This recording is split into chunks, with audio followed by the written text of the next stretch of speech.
오늘 함께 하실 하나님의 말씀은 구약성경 미가서 6장 1절에서 8절 말씀입니다. 구약성경 미가서 6장 1절에서 8절 말씀, 제 성경책은 구약 1295페이지입니다.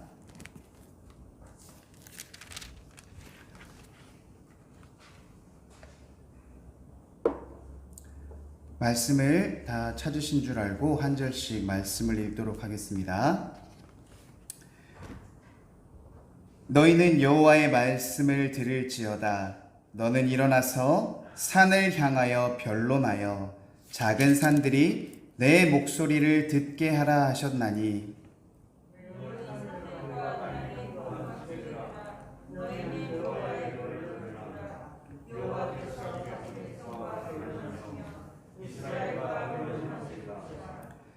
이르시기를 내 백성아, 내가 무엇을 내게 행하였으며 무슨 일로 너를 괴롭게 하였느냐? 너는 내게 증언하라.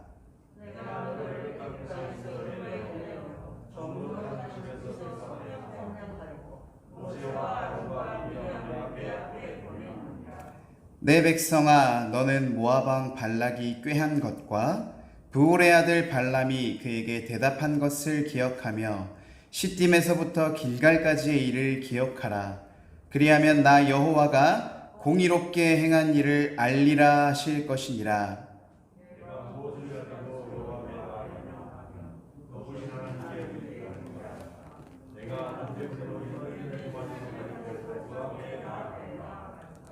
여호와께서 천천의 수량이나 만만의 강물 같은 기름을 기뻐하실까? 내 허물을 위하여 내 아들을, 내 영혼의 죄로 말미암아 내 몸의 열매를 드릴까? 사람아, 주께서 선한 것이 무엇임을 내게 보이셨나니 여호와께서 내게 구하시는 것은 오직 정의를 행하며 인자를 사랑하며 겸손하게 내 하나님과 함께 행하는 것이 아니냐. 아멘. 거룩하신 하나님 아버지, 오늘도 우리에게 수요 예배를 허락하심을 감사드립니다. 우리가 살아가면서 하나님 자꾸만 우리의 생각과 우리의 본성대로 살아가려고 하는 그러한 모습들을 하나님 누르고 주의 뜻으로 살아가기 위해 이 귀한 자리를 하나님께서 하나님 인도하셨음을 믿습니다. 하나님, 세상의 뜻대로 살아가던 모든 잘못들을 이 시간 회개하는 시간 되게 하여 주시옵시고, 오직 하나님의 선한 뜻을 따라 하나님의 공의를 행하며 주를 사랑하며 하나님과 동행하는 귀한 일들을 행하며 경험하는 우리 귀한 성도들 될 수 있도록 하나님 역사하여 주시옵소서. 이 시간 피곤하고 지친 하나님 육신의 피로함을 모두 날려주시고 하나님의 말씀의 선포를 통하여서 새롭게 회복되는 놀라운 역사의 시간이 될 수 있도록 하나님 인도하여 주시옵소서. 감사드립니다. 우리 주 예수 그리스도 이름으로 기도드립니다. 아멘. 할렐루야. 옆 사람과 함께 인사하겠습니다. 주님의 이름으로 환영합니다. 아멘. 한 번 더 인사하겠습니다. 올 한 해는 하나님께 감사하는 한 해가 됩시다. 아멘. 우리가 나눈 대로 그 복을 받으시기를 간절히 소망합니다. 여러분, 미가서 혹시 자주 읽어보시나요? 우리 보통 성경책 읽으면 마태복음이나 요한복음 많이 읽잖아요. 또 창세기 많이 읽죠. 미가서 혹시 익숙하신 분 있으신가요? 저도 잘 익숙하지 않습니다만 또 하나님께서 오늘 이 말씀을 함께 나누게 하신 것 또한 하나님의 은혜인 줄로 믿습니다. 오늘 이 미가서 말씀을 통해서 하나님이 우리에게 원하시는 것은 무엇인가? 우리 말씀은 많이 들었잖아요. 여호와께서 내게 구하시는 것은 무엇인가? 우리가 많이 듣는 말씀인데 오늘 이 말씀 선포 속에서 하나님의 은혜를 경험하시기를 간절히 소망합니다. 오늘 읽은 말씀 혹시 어떤 말인지 좀 이해가 가시나요? 좀 어렵죠? 그래서 저도 처음에는 이 말씀들을 어떻게 하면 잘 전달할 수 있을까 고민을 많이 했거든요. 사실 오늘 말씀은 정말로 딱 한 편의 드라마 같아요. 여러분 요즘에 드라마가 장르가 되게 많이 나오시는 거 아시죠? 저도 뭐 물론 자주 보는 건 아니겠지만 여러 가지 장르별로 나오는데 오늘 드라마 장르는 법정물이에요. 판사들 나오고 검사들 나오고 변호사들 나오고. 여러분 혹시 그 이상한 변호사 우영우인가 혹시 보시거나 아니면 들어보신 적 있으신가요? 그런 걸 보면 우리도 이제 법정에 갈 일은 잘 없지만, 아니 거의 없겠죠. 없지만 그 법정이 어떻게 생겼는지 어떠한 일들을 하는지 우리가 좀 알 수 있어요. 그런데 그래도 우리 사실 잘 안 가보잖아요. 그래서 한번 오늘은 한 편의 법정 드라마라고 생각하시고 한번 말씀을 들어주시면 좀 이해가 편하실 것 같습니다. 오늘 본문의 1절은 이런 말씀으로 시작합니다. 한번 띄워주시겠어요? 본문 1절 말씀. 아직 벌써 보여주면 안 되는데 저거. 네, 제가 한번 읽어보겠습니다. 너희는 여호와의 말씀을 들을지어다. 너는 일어나서 산을 향하여 변론하여 작은 산들이 내 목소리를 듣게 하라 하셨나니. 아멘. 이렇게 말하고 있죠. 좀 여기에 잘 안 쓰는 단어가 있어요. 뭔가 하니 변론이라는 단어가 나오죠. 변론은 보통 법정에서 자주 쓰이는 그런 단어입니다. 그래서 오늘 말씀을 조금 더 설명해 보면 하나님께서 재판장이 되시고 우리 미가 선지자를 통해서 이스라엘을 고발하는 내용이에요. 근데 우리가 이 말씀이 잘 귀에 안 닿는 경우 이유는 이런 게 있어요. 우리가 실제로 재판을 받아보지 않았기 때문에 현장의 느낌을 잘 모르고 또한 재판장에서의 역할을 우리가 사실 잘 몰라요. 그래서 제가 아까 그 사진 한번 띄워주시겠어요? 오늘 말씀을 기준으로 한번 구성을 해봤어요. 자, 재판장이라고 되어 있는 부분에 우리 하나님께서 계시는 거예요. 그리고 저 왼쪽 밑에 보면 검사 있죠. 맞죠? 왼쪽 밑에 검사가 바로 미가 선지자입니다. 그리고 반대편에 피고인석이 있어요. 피고인은 그 재판을 당하는 사람, 그러니까 죄가 있다고 여겨지는 사람이죠. 이스라엘 백성들이 피고로 앉아 있고, 그리고 이 재판은 특별하게 국민 참여 재판이에요.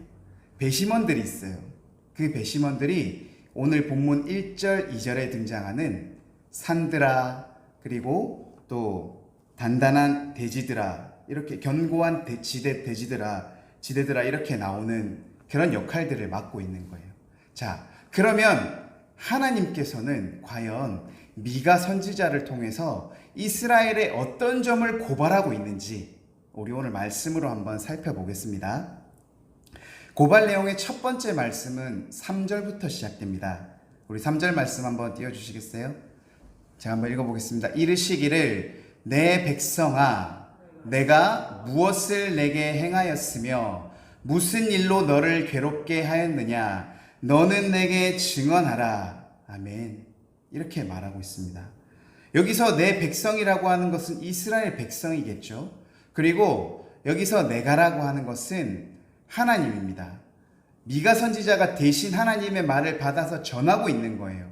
하나님께서 이스라엘 백성들에게 내가 너희들에게 무슨 일을 했는지 너희 기억하니? 혹시 내가 너희를 괴롭게 했니? 라고 얘기를 하고 있어요. 근데 우리는 내용을 듣지 않아도 알잖아요. 하나님이 이스라엘 백성에게 어떻게 행하셨는지를 우리가 알잖아요. 이때 하나님의 마음이 어떠했을까요? 아마 제 생각에는 굉장히 허탈한 심정이었을 거예요. 내가 정말로 너희를 사랑해서 너희들에게 해준 일이 너무나도 많는데 너희들은 내가 너희를 괴롭게 했다고 지금 나에게 원망하고 불평하고 있지 않느냐라고 얘기를 하는 거예요.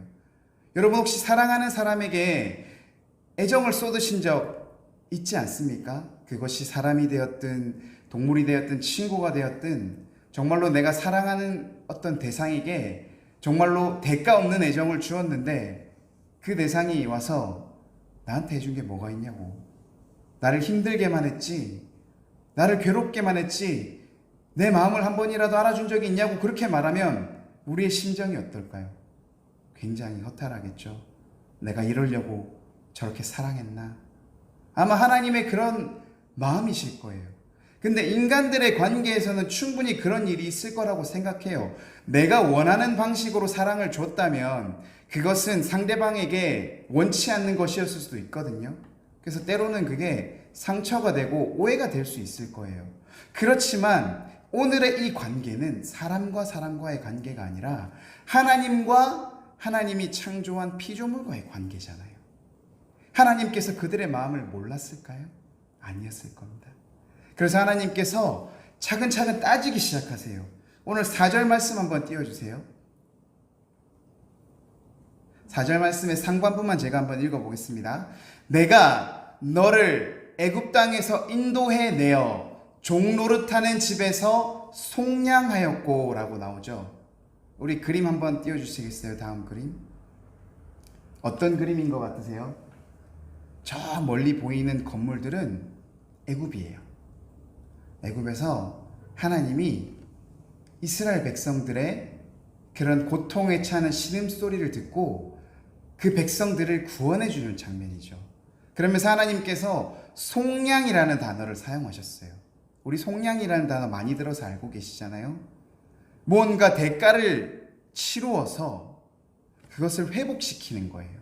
예를 들어서 노예인 사람에게 대가를 주어서 그 노예를 원래 신분으로 돌이키는 것. 하나님께서 그들을 대가를 주고 그들을 애굽의 땅에서 인도해냈다는 거예요. 어떤 일이죠? 하나님이 그들을 괴롭게 하신 일인가요? 아니면 하나님께서 그들을 행복하게 하신 일인가요? 자, 4절 말씀의 후반절을 다시 한번 읽어보겠습니다. 모세와 아론과 미리암을 내 앞에 보냈느니라. 그들을 인도하기 위해서 누구를 보냈습니까? 모세, 그리고 그의 형 아론, 그리고 그의 누이인 미리암을 보냈어요. 왜요? 그들을 인도하여 내고 그들이 젖과 꿀이 흐르는 그 땅으로 인도하기 위해서, 그리고 하나님께서 원하시는 그러한 뜻대로 살아가기 위해서 인도자로서 그들을 보내주셨어요. 그런데 이스라엘 백성들이 그를 어떻게 대했죠? 다시 그림 한번 띄워주시겠어요? 그 다음 그림. 모세를 향해서 이스라엘 백성들이 무엇을 합니까? 불평, 불만, 원망을 쏟아내죠. 한 번만 그랬을까요? 수차례 자기들이 피곤하고 힘들고 목마르고 배고프고 마치 갓난아기처럼 자기가 뭔가 불편할 때마다 자기를 구원해달라고 외쳤던 그 하나님의 인도자, 하나님의 선지자를 향해서 불평, 불만, 원망을 쏟아냅니다. 그래서 뭔가를 얻어내면 또 조용전이 있다가 또 불편한 것이 있으면 또 불평, 불만, 원망을 해요. 다음 장 넘겨주세요. 무슨 그림 같습니까? 모세가 시내산에 올라가서 십계명을 받으러 간 그 사이에 이 이스라엘 백성들의 마음이 조급해졌어요. 모세가 안 내려오면 어떡하지? 그럼 누가 우리를 이끌어주지? 그래서 아론을 향해서 우리가 가져온 금부치들을 모아주고 금송아지를 만들게 하죠. 아론을 타락시켜고 우상 숭배하는 죄를 범하게 됩니다. 넘겨주세요. 어떤 그림인 것 같아요? 모세의 누이 미리암과 아론이 백성들의 그러한 꼬드김으로 모세에게 반란을 일으키는 그런 모습이에요. 그래서 미리암이 어떤 벌을 받게 되죠? 문둥병이 걸리죠. 그런 죄를 받게 돼요. 하나님께서 이스라엘 백성들을 속량하여서 애굽에서 탈출시켜 주셨고 그들을 올바로 인도하고자 인도자로 모세와 아론과 미리암을 보내주셨어요. 그런데 이스라엘 백성들은 그것에 감사하지 않고 불평, 불만, 원망을 쏟아내고 우상 숭배하고 선지자들을 싸우게 만들고 그러한 일들을 행하고 있는 거예요.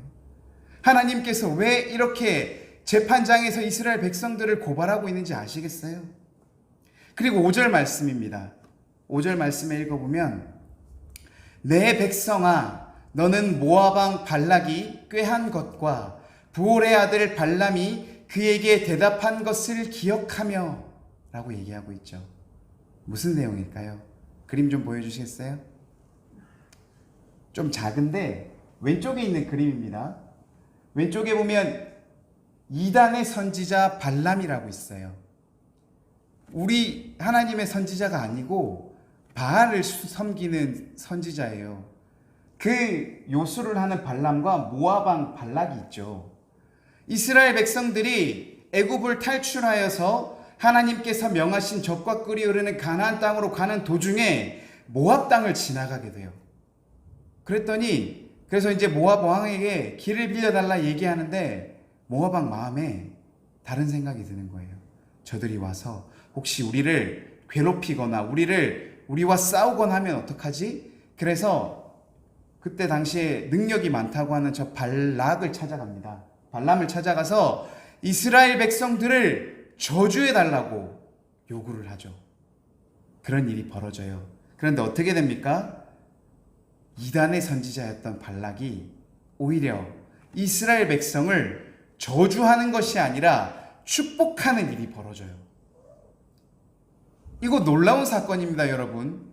하나님의 선지자나 하나님의 백성이 하나님을 축복한다고 하는 것은 어찌 보면 당연할 수 있어요. 근데 바알 신을 섬기는 사람이었다니까요.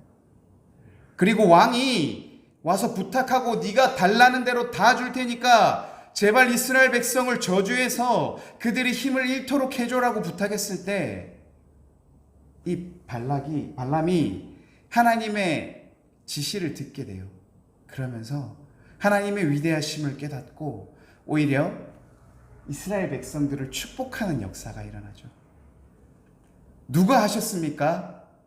이스라엘 백성이 잘해서 됐나요? 놀라운 일이 일어난 것은 하나님이 하셨기 때문 아닙니까? 5절의 후반절입니다. 시딤에서부터 길갈까지의 일을 기억하라.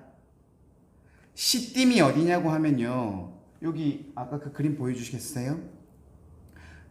여기 오른쪽 그림입니다. 잘 보일지 모르겠는데 저 동그라미 빨간색 친 부분에 시딤이라고 있어요. 이 시딤이 어디냐면 요단강의 동편이에요. 요단강의 동편이고 그 서편이 가나안 땅이에요. 그 땅을 들어가기 전에 우리 성경으로는 신명기죠. 신명기의 마지막에 모세가 마지막으로 이스라엘 백성들에게 하나님의 말씀을 다시 한번 가르쳤던 그 땅에서 이제 길갈로, 여기 잘 안 보이시겠지만 그 요단강을 건너서 저기서 왼쪽으로 건너면 길갈이에요. 지금 정확한 길갈의 지명은 나오지 않는다고 해요. 근데 그 길갈까지 이동하는데 무슨 일이 벌어졌나요?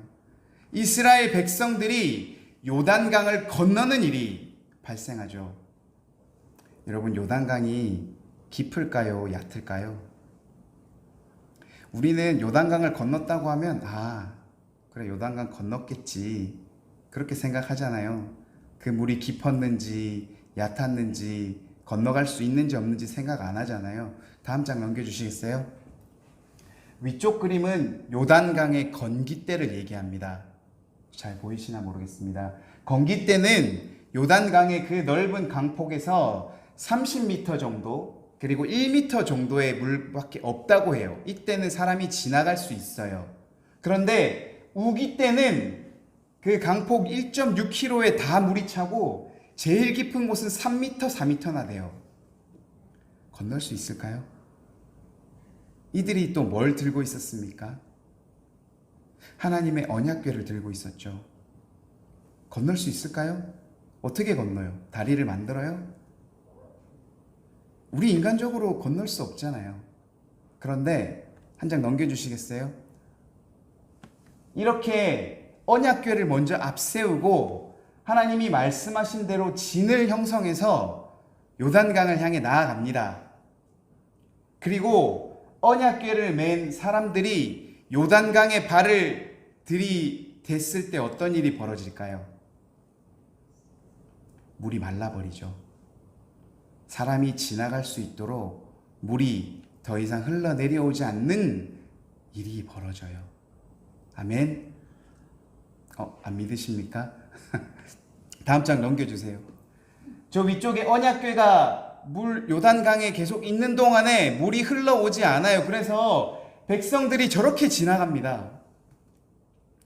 요단강 도하의 기적이라고 말할 수 있겠죠. 홍해가 갈라진 것만큼 놀라운 사건이에요. 3, 4m나 되는 강폭이 1.6km나 되는 그 거리를 하나님의 언약궤를 메고 그 어린이들도 있고 노약자들도 있었을 텐데 그 강을 건너가는 거예요. 그러면서 여호수아가 한 일이 뭔지 아세요? 저 강에 돌 12개를 세웁니다. 왜요? 지금 이 세대는 경험했으니까 기억을 하겠죠. 그런데 그들의 후대 세대가 됐을 때 그 돌들을 보고 물어보겠죠. 아빠, 할아버지, 저 돌들 뭐예요? 하나님께서 하셨단다. 우리가 애굽에서 나와서 갈 바를 몰라서 헤매고 있을 때 하나님께서 인도하여 주셔서 우리가 이 강을 건널 수 있었고, 그리하여 너희들이 태어났고, 그것들을 잊지 않고 기억하기 위해서 돌들을 세워 놓은 거예요. 그게 끝이 아닙니다, 여러분. 길갈로 넘어왔어요. 길갈은 이제 가나안 땅을 들어가기 위한 초입이었어요. 거기서 뭐 하는지 아십니까? 할례를 행합니다. 할례 아시죠? 성기에 표피를 그어서 하나님의 백성이라는 표식을 남기는 거예요. 왜 했을까요? 받은 사람도 있고 안 받은 사람도 있었을 텐데 왜 그들에게 또 해야 됐을까요? 우리 말씀을 읽어봐서 다 알잖아요. 40년 광야 생활을 하면서 가나안 땅으로 들어가는 것을 허락받지 못한 그 윗세대들이 다 죽었어요.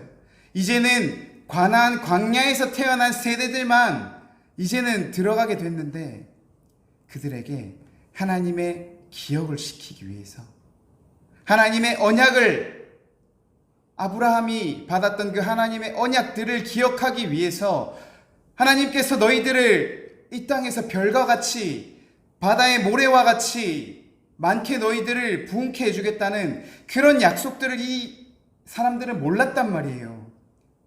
그들에게 그 언약과 그 하나님의 신실함을 기억하게 해주기 위해서 한 장 넘겨주시겠어요? 부싯돌로 돌칼을 만들었어요. 마취제도 없었죠. 저렇게 해서 할례를 하면요 사람이 일주일 동안 움직일 수가 없어요. 그런데 그들은 어디에 들어와 있어요? 적지에 들어와 있어요. 적군의 앞마당에 들어와 있는데 남자들이 힘을 쓸 수 없어요. 쉽게 결단 내리기 어려운 일이잖아요. 그죠? 하나님을 믿었기 때문에 할 수 있었겠죠. 그 믿음대로 하나님께서 그들이 할례하는 동안에 지켜주시잖아요. 하나님께서 고발하신 내용이 이거예요. 하나님께서 너희들이 애굽을 나올 때부터 너희들이 가나안 땅 들어가는 이 입구까지 내가 너희들에게 한 것들을 너희가 기억하고 있느냐? 내가 너희들에게 한 것을 너희가 기억하고 있느냐? 이 말씀을 하고 계시면서 고발을 하는 거예요. 근데 이스라엘 백성들은 기억하고 있을까요? 여러분, 이런 말 들어보셨어요? 은혜는 물에 새기고 원수는 어디 새기죠? 돌에 새긴다. 여러분, 좋은 말 같아요? 안 좋은 말 같아요? 되게 안 좋은 말이에요. 은혜는 쉽게 잊고 원수는 오래 기억한다는 얘기죠. 근데 서양에는 이런 얘기가 있대요. 두 친구가 아주 친한 친구가 여행을 갔어요. 그랬는데 가다 보니까 서로 다툼이 일어났어요. 흔히 일어날 수 있잖아요. 한 친구가 그 친구의 뺨을 때렸어요. 뺨을 맞은 친구가 모래 위에 글을 새깁니다. 오늘 나의 가장 친한 친구가 나의 뺨을 때렸다. 또 여행을 계속 갔어요. 사막이었던 것 같아요. 멀리 오아시스가 보였어요. 얼마나 좋겠어요. 물을 마실 수 있으니까. 근데 오아시스의 기쁜 나머지 그 앞에 있는 늪을 보지 못하고 늪에 빠져들었어요. 뺨 맞은 친구가. 그랬더니 뺨을 때린 친구가 와서 그 늪에 빠진 친구를 구해줬어요. 그 뺨 맞고 늪에 빠진 친구가 이번에는 돌에다가 이렇게 글을 새깁니다. 나의 가장 친한 친구가 오늘 나의 생명을 건져주었다. 그래서 뺨도 때리고 늪에서 구해준 친구가 뺨 맞은 친구에게 물어봤대요. 왜 앞에는 모래에 새기고 왜 뒤에는 돌에다 새겼느냐. 그래 물어보니까 이 친구가 이렇게 말했대요. 원수는 모래에 새겨서 그 바람이 모래를 흩어버리면 잊어버릴 수 있게, 그리고 내가 받은 은혜는 돌에 새겨서 영원히 잊지 않도록 하기 위해서 그렇게 말했다고 하는 얘기가 있어요. 어때요? 우리가 하나님께 받은 은혜를 우리는 어디에 새기고 있습니까? 모래에 새기고 있나요? 물에 새기고 있나요? 아니면 돌에 새기고 있나요? 혹시나 하나님께서 내가 기도했던 응답을 우리에게 주지 못했을 때 그 괴로움과 답답함과 막막했던 심정을 우리는 어디에 기록하고 있나요? 돌에 새기고 있나요? 혹시 용접봉으로 쇠서고 쓰고 있진 않나요? 하나님께서 그것들을 말씀하고 계시는 거예요. 이들에게 그렇게 수많은 은혜와 구원과 것들을 베풀었지만 이 사람들은 그것들을 잊었어요. 할례까지 행했음에도 불구하고 그들은 하나님의 신실하심과 하나님의 언약을 망각하고 맙니다.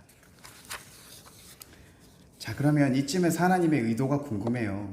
하나님, 왜 이스라엘 백성들을 고발하시나요? 우리 재판하는 이유가 뭐죠? 고발하는 이유가 뭔가요?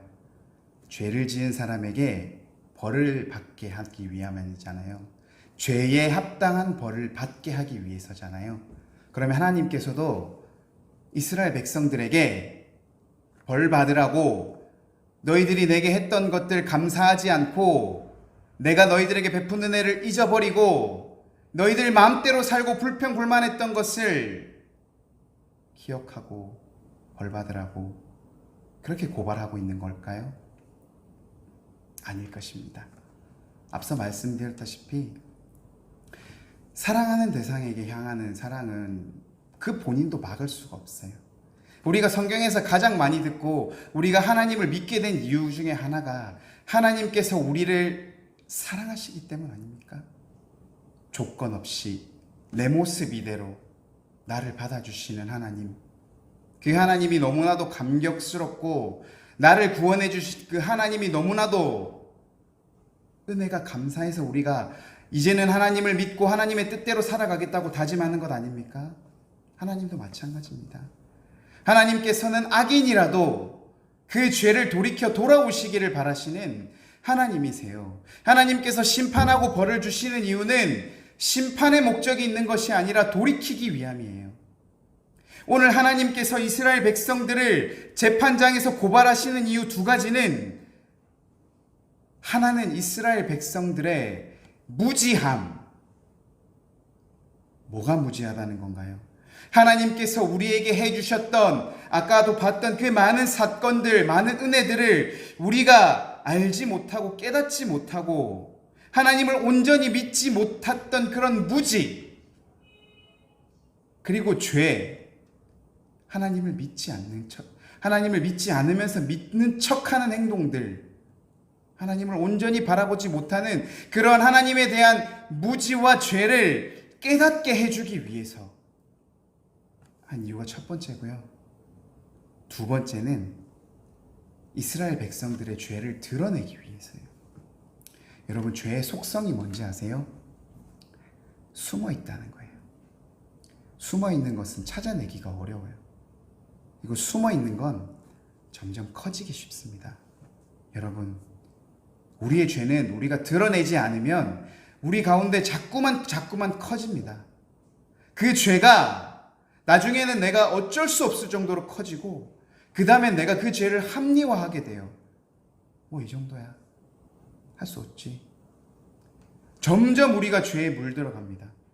나중에 빛으로 오신 하나님이 오시는 것을, 그 빛을 두려워해서 숨는 자들이 되어버려요. 여러분, 아까 발락 왕과 발람의 그 사건에서 여러분, 모압 왕 발락도 알고 이단의 선지자 발람도 하나님을 알았어요. 그런데 정작 중요한 이스라엘 백성들은 자기들이 가는 길에 그러한 하나님의 놀라운 역사가 있던 것을 몰랐어요. 죄는 드러나야 됩니다, 여러분. 죄의 해결의 실마리는 드러나야 돼요. 죄가 드러나야 회개를 하든 하나님께 제 죄를 용서해 주세요라고 말하든 할 수 있지 않겠습니까? 내가 내 안에 있는 죄를 죄라고 인식하지 못하면 그것은 계속 내 안에서 성장할 뿐이에요. 믿는다고 말하면서도 자꾸만 죄를 짓는 그런 관성으로 믿음 없는 그리스도인이 될 뿐이겠죠. 하나님께서는 사랑하시기 때문에 오히려 더 강하게 법정까지 흉내내면서 이스라엘 백성들을 고발하고 있어요. 너희들의 무지와 너희들의 죄를 깨닫고 이제 그것들을 드러내서 회개해. 정신 차려. 다시 내게로 돌아와. 이렇게 말하고 있는 것입니다. 그래서 하나님께서 원하시는 것, 우리 8절 말씀 한번 띄워주시겠어요?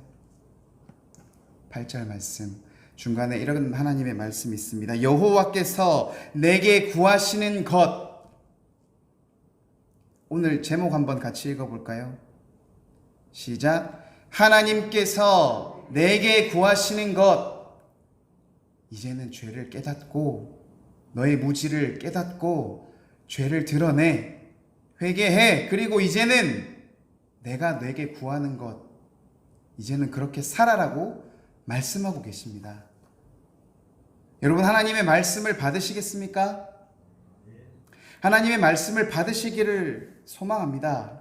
여러분, 하나님께서 이스라엘에게 백성들에게 요구하시는 것은 말씀에 3가지로 나오고 있습니다. 첫 번째, 8절 말씀에 후반절에 여호와께서 내게 구하시는 것은 오직 정의를 행하며, 첫 번째입니다. 여러분, 하나님께서 여러분에게 뭘 원하시겠어요? 미가 선지자가 6절 7절에 이렇게 말씀합니다. 내가 무엇을 가지고 여호와 앞에 나아가며 높은 하나님께 경배할까? 내가 번제물로 1년 된 송아지를 가지고 그 앞에 나아갈까? 여호와께서 천천의 순양이나 만만의 강물 같은 기름을 기뻐하실까? 내 허물을 위해서 내 아들을, 내 맏아들을, 내 영혼의 죄를 말미암아 내 몸에 열매를 드릴까? 하나님께서 요구하시는 것이 물질적인 것일까요? 내가 하나님께 무엇을 드리면 하나님께서 기뻐하실까요? 1년 된 번제물로 아주 가장 최고의 것, 1년 된 송아지를 드리면 하나님께서 기뻐하실까요? 천천의 순양과 만만의 강물 같은 기름을 드리면 하나님께서 기뻐하실까요? 이거는 사람이 드릴 수 있는 양이 아니에요. 상징적인 거예요. 이런 것들을 드린다고 하나님께서 기뻐하실까요? 내 죄를 위해서 내 맏아들조차도 드리는 것 하나님께서 원하실까요? 내 영혼의 죄 때문에 내 몸의 열매, 나의 모든 것들을 하나님께 드린다고 해서 하나님께서 기뻐 받으실까요? 하나님께서 받으시는 것은 결코 물질적인 것이 아니에요. 여러분, 교회에서 헌금하고 교회에서 11조 생활하고 뭔가 착각을 하고 있는 것 같습니다. 그것들은 그저 네가 하나님 안에 속해 있다는 것을 인증하는 거예요. 모든 재물은 하나님께 있으니 너희들이 그것을 인정한다면 나에게 그것들을 바치고 너희들이 정말로 나를 믿는다는 것을 내가 보겠다. 왜요? 우리의 마음은 돈이 있는 곳에, 재물이 있는 곳에 가 있잖아요. 우리가 어디에 돈을 쓰는지 보면 그 사람이 어디에 제일 요즘에 관심이 있는지 알 수 있잖아요. 재물은 하나님께 아무런 도움이 안 됩니다. 그런 얘기 들어보셨잖아요. 천국에 가면 금으로 길바닥에 깔아놨다잖아요. 우리 세상에 금으로 길바닥 까는 사람이 어디 있어요? 물질적인 것이 아니에요. 아까 말씀드렸듯이 하나님의 공의대로 행하는 것. 근데 여기서도 중요한 게 있어요.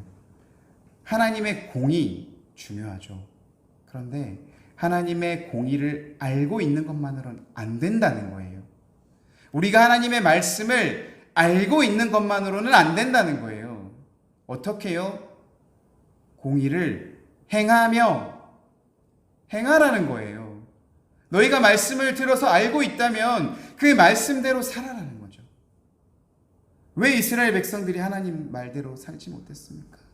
그들은 기억하지 않았어요. 하나님의 말씀을 듣고 지식적으로 머물러 있어요. 내 삶은 여기 있어요. 이게 서로 만나야 되잖아요. 근데 지식은 여기 있고 내 삶은 여기 있어요. 요즘 아이들이 그래요. 그 말씀 참 좋은데 그게 나와 무슨 상관인데요? 나와 상관이 없으면 그대로 살지 않는 게 요즘 세대의 특징이라고 얘기를 하더라고요. 마찬가지입니다. 아는 것도 중요해요. 여기서 중요하지 않다라고 말하는 것이 아니라 하나님께서 원하시는 것은 아는 것을 넘어서 행함이 있어야 된다는 것을 얘기하고 있는 거예요. 오직 하나님의 공의대로 행하시는 우리 성도님들 되시기를 축원합니다. 두 번째, 인자를 사랑하며. 누구죠, 인자가? 예수님이죠. 우리의 죄를 위해서 하나님께서 특별하게 보내주셨고 우리의 죄를 사하여 주심으로 하나님과의 관계를 회복시켜 주신 분, 우리를 사랑으로 만나 주시는 분, 오직 빛이자 사랑이신 그분을 우리 또한 사랑해야 된다는 거예요. 여러분, 일방적인 건 없어요. 일방적인 건 언젠간 끝나게 마련이에요. 우리가 주님의 말씀에 거하고 주님이 우리 안에 거할 때 우리가 구하는 모든 것이 이루어진다고 하나님 말씀하시잖아요. 지금도 예수님께서 우리의 마음의 문을 두드리고 있다는 성경의 말씀 기억나십니까? 지금 이 순간도 예수님께서 우리의 마음의 문을 두드리고 있다고 생각을 해보세요. 지금도 예수님께서 여러분의 귓가에 인간의 말은 아닐지언정 얘기하고 있어요. 양심에도 얘기하고 있고요. 우리가 그렇게 하면 안 될 것 같은데 그럼에도 하고 있는 그 순간에도 예수님은 우리에게 말씀하고 계세요. 그러한 예수님께서 하나님께서는 그러한 예수님을 사랑하라는 거예요. 우리가 관계가 회복되는 거잖아요. 하나님께서 보내주신 자, 그 이름을 믿는 자들에게는 하나님의 자녀가 되는 권세를 주셨으니 여러분 믿으시겠습니까? 예수 그리스도를 사랑하는 우리 성도님들 되시기를 정말로 간절히 소망합니다.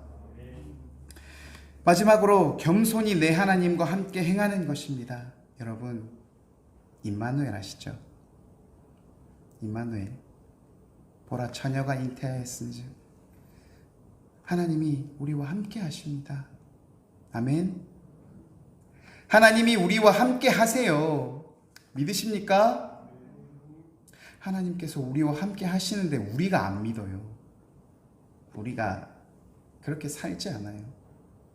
저부터 너무 반성이 돼요. 하나님께서 진짜 옆에 있다고 생각하면 그렇게 하면 안 되는데 그렇게 못할 때가 너무 많은 게 너무 안타까워요. 그렇지만 말씀을 선포해야 되기 때문에 말씀드립니다. 제가 잘하고 있다는 건 절대 아니에요. 우리 모두 다 같이 하나님의 함께 하시는 임마누엘의 축복을 받으시길 바라요. 임마누엘의 확신을 가지시기를 원해요. 그러한 하나님과 함께 행하는 것 헬라어로 번역하면 우리말로는 워크가 돼요. 걷는 거. 함께 행하는 게 걷는 거예요. 여러분, 우리가 걸으면 어떻게 돼요? 같은 곳을 바라보게 되죠. 그리고 같은 곳에 가요. 같은 것을 먹게 되고요. 같은 것을 하게 됩니다. 나를 인도해 주는 사람을 따라서 그의 비전을 보게 되고 그의 말씀에 따라서 가게 되고 그가 보는 것을 내가 보게 되고 그가 행하는 것들을 내가 하게 돼요. 그게 워크예요. 행하는 것. 하나님과 함께하는 것. 그냥 아무 생각 없이 하나님 같이 있네. 이게 아니라 하나님의 비전을 함께 바라보며 하나님께서 바라보시는 고아와 과부와 가난한 자, 이 땅에 사랑이 필요한 자, 하나님이 필요한 자, 상처 입고 고난받고 어렵고 외롭고 힘들고 마음속이 공허한 사람들을 찾아서 내 사랑하는 자들이 하나님을 믿지 않는 자들이 있을 때 그들에게 하나님과 함께 가서 하나님의 복음을 전하고 하나님의 뜻대로 살아가는 것을 말씀하시는 겁니다. 여러분, 하나님과 동행하시기를 간절히 소망합니다. 하나님께서 우리와 함께 하시고 하나님께서 요구하시는 대로 살아갈 때 하나님께서 천국에서 우리를 반겨주실 거예요. 우리의 수고를 알아주시고 참 잘하였다, 충성되고 착한 종아, 네가 그 어려운 환경 속에서도 내 말을 잘 따랐구나. 여러분, 각자가 있는 환경이 가장 어려워요. 여러분, 군대에 가보시면 아시겠지만, 군대에 갔다 온 사람 얘기를 들어보시면 아시겠지만, 자기가 다 힘들었다 그래요. 제가 보기에는 별거 아닌 친구도 너무 힘들었대요.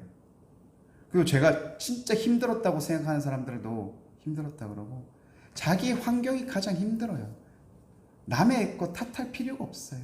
그냥 내게 주어진 이 환경, 내가 감당할 수 있다고 하나님께서 주신 거기 때문에 그것들을 믿고 하나님을 믿는 믿음으로 기도하면서 공의를 행하고 예수님을 사랑하고 하나님과 동행함으로써 우리가 그 모든 것들을 이겨내고 하나님께 칭찬받는 그런 우리 귀한 성도님들 되시기를 간절히 소망합니다. 기도하시겠습니다.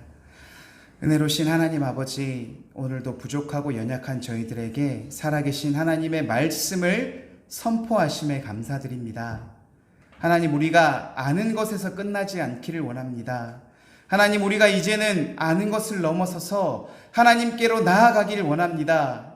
우리를 위해 보내주신 예수 그리스도를 사랑하며 그와 함께 동행하며 하나님께서 원하시는 그러한 비전을 함께 바라보며 그것들을 이루기 위해 나아가기를 원합니다. 그렇기 위해서는 우리는 하나님의 말씀을 들어야 하며 하나님을 우리에게 베푸신 그 모든 것들을 기억해야 됩니다. 하나님, 우리에게 첫사랑을 회복시켜 주시옵소서. 우리가 하나님을 믿었던 그 뜨거운 시간, 성령님이 우리와 함께했던 그 시간, 다시 한번 우리에게 그것들을 느끼게 하여 주심으로 우리가 그 모든 어려운 환경 속에서도 하나님께 칭찬받는 능력 있는 삶을 사는 우리 귀한 그리스도인이 될 수 있도록 하나님 인도하여 주시옵소서. 우리는 연약하지만 우리는 하나님은 할 수 있다는 것을 믿습니다. 하나님을 의지하며 나아가오니 하나님 우리에게 은혜 주시고 축복하여 주시옵소서. 감사드립니다. 우리 주 예수 그리스도의 이름으로 기도드립니다. 아멘.